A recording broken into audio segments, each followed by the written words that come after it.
maybe talk about the first tour. I mean, what was it like, that first gig at Glasgow as you walked out on stage? Oh, it was daunting. So I'd already been blown away though when we got to stage rehearsals. I used to rehearse forever. I was really picky about wanting it to be absolutely perfect. But I remember we did the rehearsals in this old theatre somewhere, and seeing flight cases with my name on it, and walking around backstage and seeing these huge, massive cables and dimmer racks, and it was all so big time. It was all so rock starry. It's just another one of those sort of dream come true moments. So I spent as much time wandering around the back, just looking at all this stuff as I did at the front, to actually seeing it all lighting up. And I was very, very involved with all of the lighting. And my idea is to have the columns and to have the perspex. I wanted light that went forward without blinding, so it had to be dispersed, which you've got different thicknesses of perspex until you got it right. All this sort of stuff that had gone into putting it all together, and so I felt very much as if it was sort of my little project, and I was really proud of it. I thought it looked stunning. Still I do. I still think it looked brilliant. And so when it came to rehearsals, I was so proud of it. But felt very much as if I was kind of the weak link in the whole thing, because I had this real thing about my voice. I didn't like my voice very much, and I knew that I was a bit awkward on stage. I didn't really know what I was doing. I didn't have a guitar now to hide behind. So I was really worried about my contribution to the whole thing. I thought the set looked good. Very pleased with that. The music was alright. The band were good. They could all play really well. It's just me at the front, and I was the one that people were going to be looking at. So I felt the weight of that quite badly, especially on that first tour, and particularly on the first night in Glasgow, which is it's gone now, but it's quite a big place, and massive stage, but at the same time, it's the most amazing thing you've ever done, and and everything you've dreamed about it for years and years and years, and it's such a moment to actually be there. So there's a mixture of terror and everything we've ever wanted. It's a fantastic moment, really. And that whole tour, the whole experience of the tour, the whole thing about touring. Although overall, it took me a few years to really get into it and to really enjoy it. And I had certain problems on that first one. But is that the fire extinguisher incident at the end? You were getting a bit stressed by the end. Yeah, I got a bit stressed. A bit stressed out. It was people, really. The thing that stressed me most of all was how people are. How they can be. You're the one that's meant to be this sort of weird pop star, and I felt like I was the only one that was actually normal.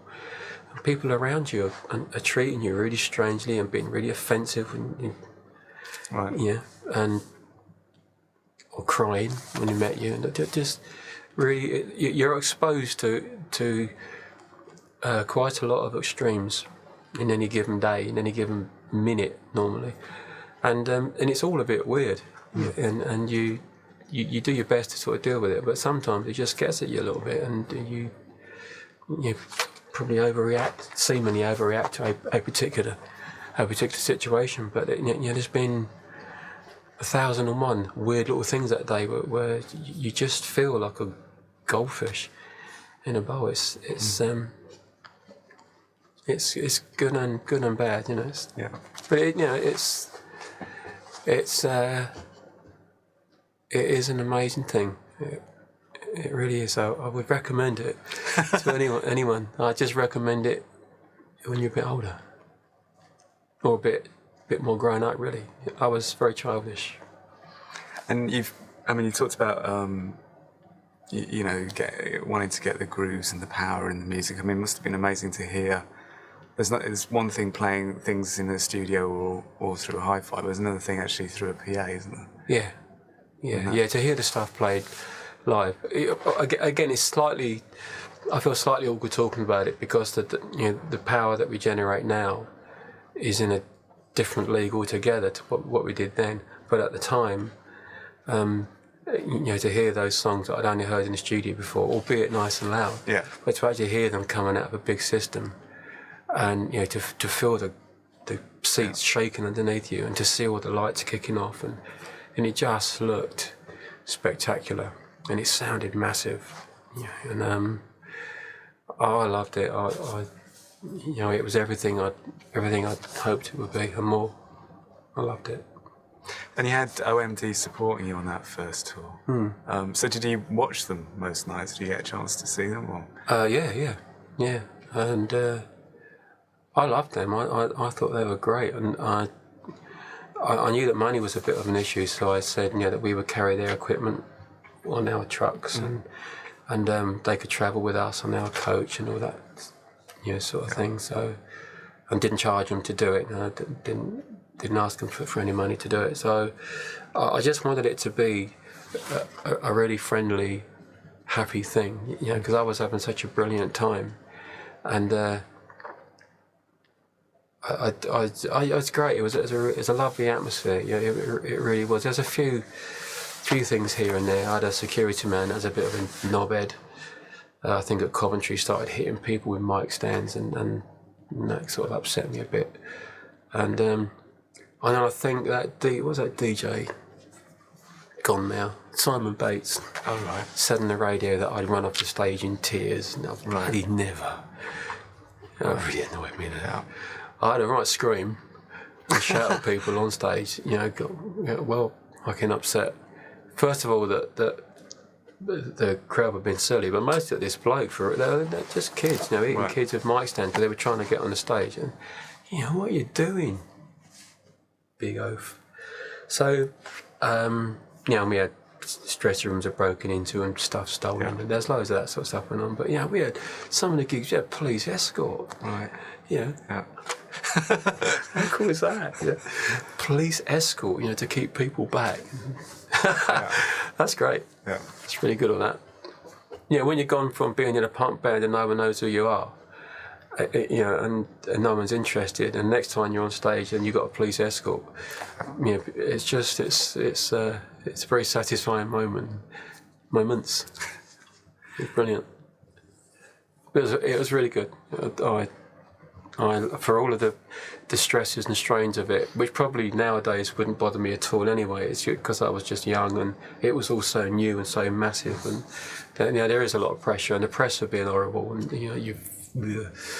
so you felt everything that was brilliant sort of was kind of had a little tarnish to it as well. So you're still sort of fighting to get over what you're trying to do and project yourself, and there was plenty of people that still just thought it was rubbish music that would be gone tomorrow, and so you still feel as if you've got an awful lot to prove, no matter how big you are and how many records you've sold and how big the gigs are. You still felt that you had all this to prove, and you're young, and it's all a bit much.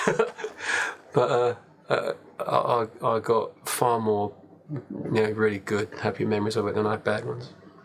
Yeah, because the weird thing is, in a strange way, the fact that it was such a big show with all the lights and the towers and all that, there was actually press people sort of depicting you as running to the bank, because it seemed that there's this sort of weird mentality, isn't it? Because it's I know you all mean there's there on caricatures display. of me, isn't there? I sort of remember one in particular, a caricature of me running from a gig to the bank with all money pouring out my pocket.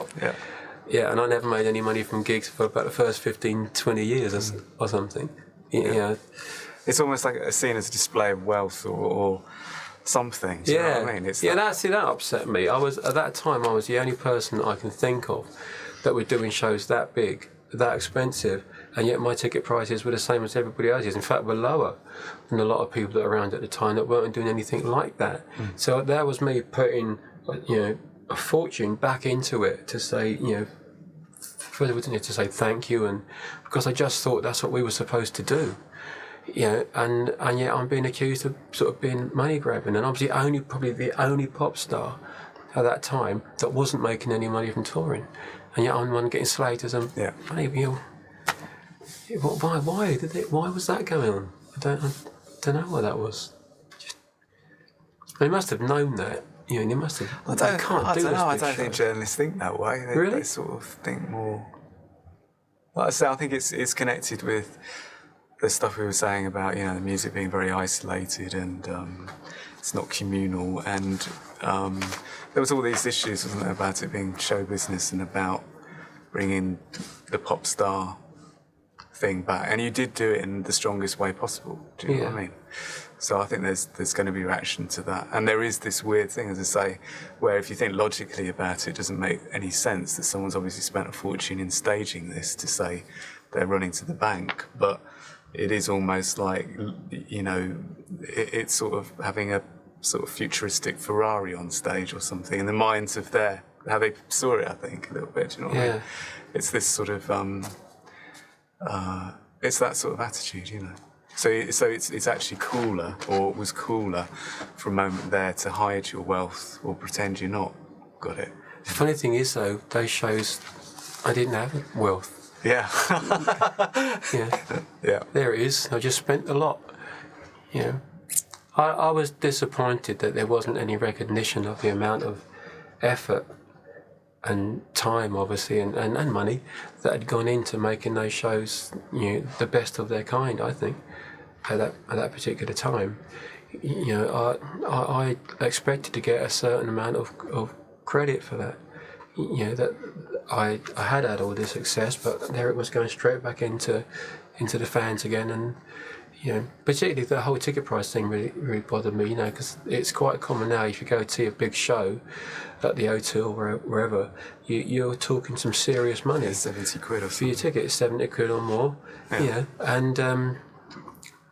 Because the artist is making the fans pay for their great big show, and I didn't do that. My ticket prices were the same as everybody else's, as I said, if not a bit lower at the time, and so the full burden of that, if you like, was coming out of my own pocket. So I thought that was quite a nice thing to do, and I did that for years and years and years.